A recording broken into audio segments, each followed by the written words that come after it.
Two insurgencies, two powerful leaders, but two completely different responses. One used brute force, the other used constitutional power. This is how Vladimir Putin and Narendra Modi dealt with separatism.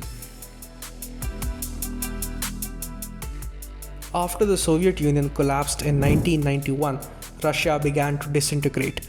The economy crashed, the army was in disarray, ethnic republics broke away, and in Chechnya, a small Muslim majority region, separatists declared independence from Moscow. By the late 1990s, Chechnya had become a lawless zone, warlords, foreign jihadists, and rising Islamist militancy.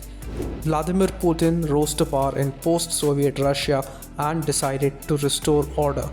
In 1999, he launched a full-scale war to reassert Moscow's grip. Chechnya's capital Grozny was bombed into rubble. Tens of thousands of people died. Putin's war worked, but came at a massive human cost. It also cost Putin his global image. Western nations criticized the military campaign. Meanwhile, back in India, Jammu and Kashmir was a major security issue. Pakistan-backed terror was thriving in the region, and Kashmiri Pandits had to flee their own homeland. For 70 years, Article 370 had acted like a firewall, isolating Kashmir from the rest of India and encouraging separatism. Stone pelting was the norm in Kashmir. Schools were burned, tourism collapsed, and insurgency flourished. With all this happening, governance was nearly impossible. Previous Congress governments had not only taken the Kashmir issue to the UN and left it open to foreign meddling, they also appeased and mainstreamed separatists and terrorists for the sake of vote bank politics.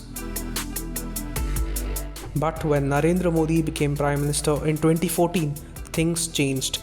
He studied the system and quietly prepared the ground. A temporary strategic alliance in Jammu and Kashmir, bureaucratic restructuring, and most importantly, a full majority in parliament.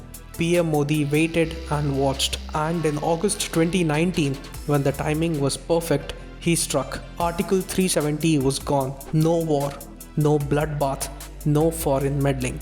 With the stroke of a pen, Article 370 was abrogated in the Indian Parliament and history changed. To ensure peace during this transition, over 300 politicians and activists were detained, and the Modi government imposed a temporary media clampdown.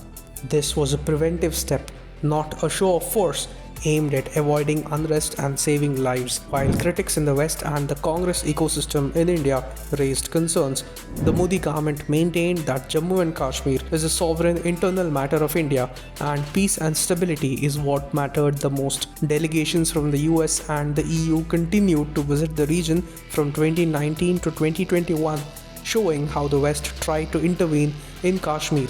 But the Modi government proved that India's actions were about Jammu and Kashmir's peaceful integration with the rest of the nation. Today, Chechnya remains under Moscow's tight control, but at the cost of autonomy and democracy. Jammu and Kashmir, on the other hand, has opened up to infrastructure and development, to tourism and to elections. Cinema halls and Hindu temples, which had been closed since the 1990s, are now open as well. Stone pelting is down. Children are back in schools. India even held a G20 summit in Kashmir. Life is beginning to normalize. Pakistan and its mouthpieces in the Indian opposition made noise, but PM Modi stood firm.